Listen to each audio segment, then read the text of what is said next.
You know, something interesting to me happened this year. I actually saw enough of the movies that came out this year to feel comfortable doing a top 10 list.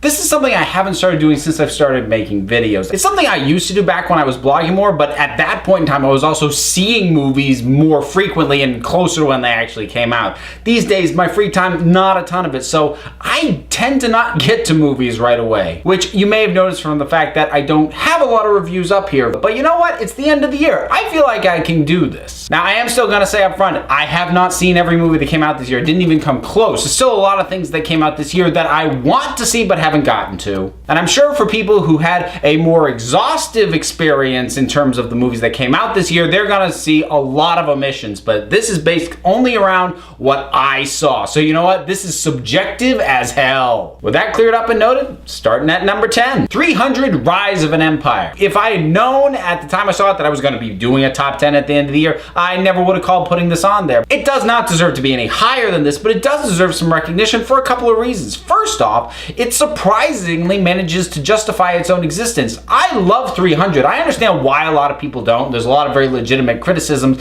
about that movie, but I like it a lot. I think it's a lot of fun. And I think this film managed to both capture what that film did without feeling like a complete retread. They get a lot of mileage just out of the fact that a lot of the action takes place on boats instead of on land. It's interesting the way they kind of pick apart what happened in the first movie and almost kind of undercut it in a way. But absolutely, the show steal on this, Ava Green. Her presence and her performance alone really is what put this thing on the list. If the other performance had been up to the caliber that she would have been, honestly, this might have been a top 5. Number 9, the Lego Movie. All together now. Everything is awesome.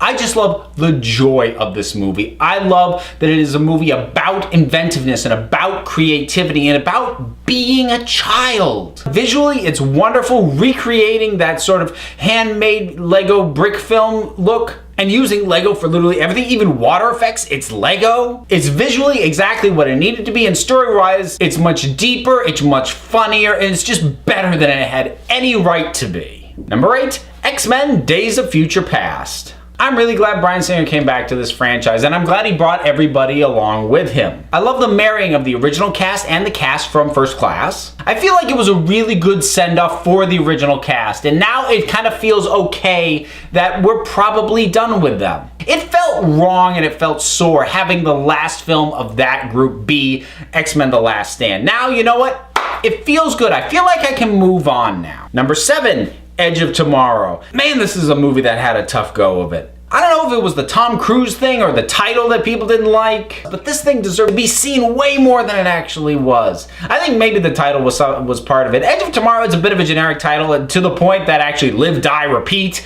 is featured more prominently. That's the tagline, not even the title. But anyways, it's not only a stellar concept. Every time the guy dies, he starts the day over again. That's a solid concept to start with, but just the way that concept gets executed is phenomenal, because it allows a real true arc and transformation for Tom Cruise's character. And Tom Cruise gives a magnificent, his performance in this film is almost an encapsulation of everything he does well, because he can do smarmy, cocky dickhead almost better than anybody in the business. And he's still completely viable as an action badass. So to see him go from one to the other and in a completely believable and earned arc, that's magic right there. And Emily Blunt, absolutely stellar. There's just a great vibe to this movie, and frankly, at times it is hilarious, especially in the early parts. Number 6, Guardians of the Galaxy. If you couldn't have guessed with a little bit of what I said about the Lego Movie, I am kind of a sucker for movies that have no right to exist, much less work.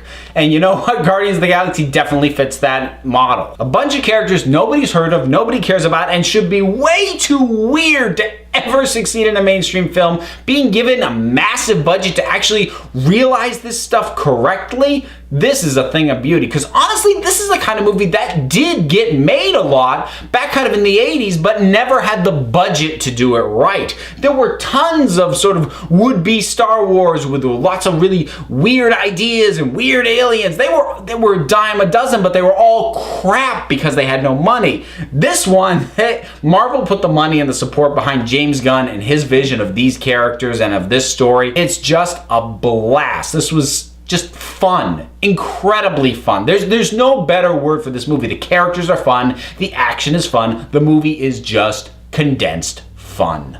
Number 5, Big Hero 6. One of the few that I actually did do a proper review on. And this one is technically a Marvel property, but this one, hands down, props go to Disney. Because they threw away so much of the original product that really it was just a couple of names and the fact that it is technically a superhero movie. Other than that, this is pure Disney all the way. Just the bonding between Hero and Baymax. Baymax, he actually supplanted Groot as my favorite adorable sidekick of this year. And Groot was awesome. But Baymax, he's Baymax. Stellar action, a lot of fun, very funny at times, but also very touching. A lot of heart in this movie, and a celebration of intellect and of intelligence, which does not get celebrated all that much in movies. It's kind of getting a lot of celebration in TV, where you find a lot of those really crazy intelligent characters with things like all the various incarnations of NCIS or CSI, Sherlock, Elementary, House when that was on. But we don't get this sort of celebration of intellect in film nearly as much. So to see it in a kid's film and well executed in a kid's film, that's just nice. Number 4, Snowpiercer. Again, one of the few that I did do a proper review on, because this thing had a limited release and it deserved to be seen so much more than it has. So if you have a chance to check it out, please check it out. Sci-fi with a message that still has a ton of action and just impactful stuff. I'll repeat now what I said in my proper review, which is that you have to get out of the standard American blockbuster mentality because of the way the film is paced. Action is front-loaded. The point at which things would normally just barrel nonstop to the end is where the film slows down and forces you to actually put a lot of thought into what it is that you have been shown up to this point. But if you can get in that headspace, there has been nothing else like this for years. And it contains some absolutely phenomenal performances from Chris Evans and Tilda Swinton especially. You will not be forgetting her anytime soon. Number 3, Captain America, the Winter Soldier. Speaking of Chris Evans, you know, as someone who was not a huge fan of the first Captain America movie, and he was there and fine in Avengers, who would have called that he was going to be so awesome in this movie? And not just in the way he was played, but in the way he is utilized, and the way he is made a symbol of what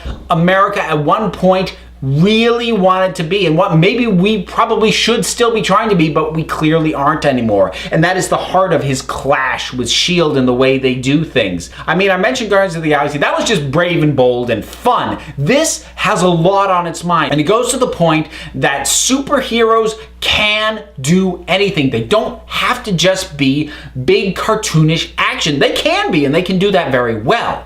But they can be used to tell more subversive stories and to deal with bigger issues. They don't have to shy away from this stuff. If you put the right hero character with the right type of message and the right type of exploration of issues, the correct marriage will work perfectly. And this was absolutely the correct marriage of character, material, message. Wonderful stuff. Number 2, Dawn of the Planet of the Apes. I thought this was going to be a good movie. I had no idea it was going to be this good. Rise of Planet of the Apes was a film that I thought was going to be okay and just blew me away. So I actually had raised expectations already. The fact that it blew my raised expectations out of the water, the performances not only from Andy Serkis as Caesar, but from all of the ape actors and also from the humans. Both sides done perfectly. Action is intense, the messages are great, the story does not go the obvious route. As the film continued on, I truly did not know where it was going to go and how it was going to end. Do you know how rare that is for somebody who goes to a lot of movies and takes in a lot of entertainment to not know what's going to happen? That is such a rare thing, and it's such a precious thing. And not even have it be a case of, well, it'll either be that or that. These are the only two options. Which way will they go? I just had no clue. As the film progressed, I was like, oh, okay, I see. Whoa, okay. But then, oh, wait, hold on. And I'm just being taken along for this amazing journey and this amazing ride, and not knowing where it's taking me and where it does take me is just fantastic. fantastic. So what's number one? Well, if you pay attention to the fact that one of my series is called Animation Junkie, maybe you could have guessed this one.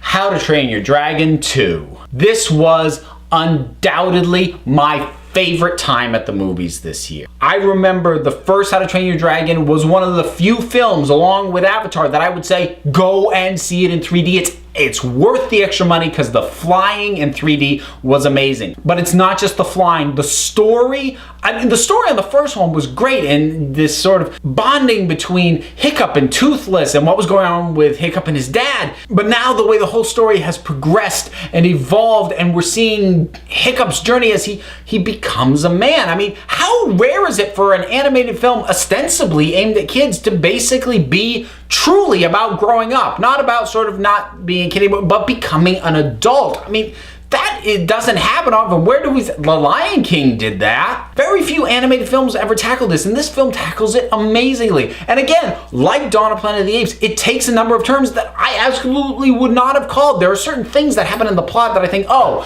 I know what's going to happen next, but what happened next was not what I expected. It didn't have me quite as I have no idea what's going to happen next as Dawn of the Planet of the Apes did, but the fact that it was able to do it to the degree that it did is just more icing on this cake. Glorious, and it's triumphant, and it's beautiful, and the action is great, and the heart is there right from the beginning. I loved it start to finish, and absolutely my number one pick for 2014. Now, like I said, there were gonna be a lot of things missing from here because still a lot of films I haven't seen yet. So rather than throwing at me all this stuff, where was this? Where was this? Well, answer's probably gonna be I haven't seen it yet. So rather than hammering me with all the ones I missed, why don't you tell me what is your personal top 10? Drop it down in the comments and let's talk about it. And until next time, this council is adjourned.